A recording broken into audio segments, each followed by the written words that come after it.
And one of Tampa Bay's popular family-friendly spots is getting back to business.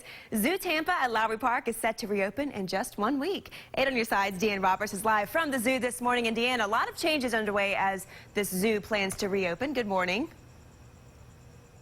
Good morning, Avery. That magical day for all of those zoo lovers out there will be next Friday. But as guests get onto the premises, one of the major changes they'll know are these blue 6-foot markers that lead them up to the entrance to Lowry Park Zoo. And then once they get up there will be plexiglass at the Welcome Center. Now, these changes and these new measures now in place after the zoo was forced to shut down 2 months ago. They had to furlough 75% of the staff. Of about 350 employees, only 75 stayed to take care of the animals, the park, and the finances. The zoo burned through more than $2 million over the last 2 months with no money coming in, so it's safe to say they're ready to get back up and running. Every week, the zoo brings back a wave of employees as they prepare to reopen. Right now, the zoo is focusing its efforts to ensure guests are safe when they start coming back next week.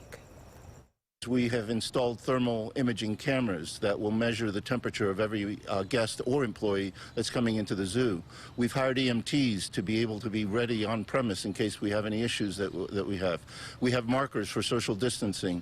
We're limiting the capacity of the zoo to 50% of comfortable attendance. And that means only about 2,500 people will be allowed inside of that zoo. The zoo is also encouraging people to go ahead and wear masks. However, they are not required. Again, I want to emphasize the zoo is opening next Friday. That is May 29th. Avery? Well, Deanne, you know, I'm thinking about the animals here. I know that they're used to seeing all the folks there at the zoo. How did the zoo care for these animals during the shutdown, and how are they holding up?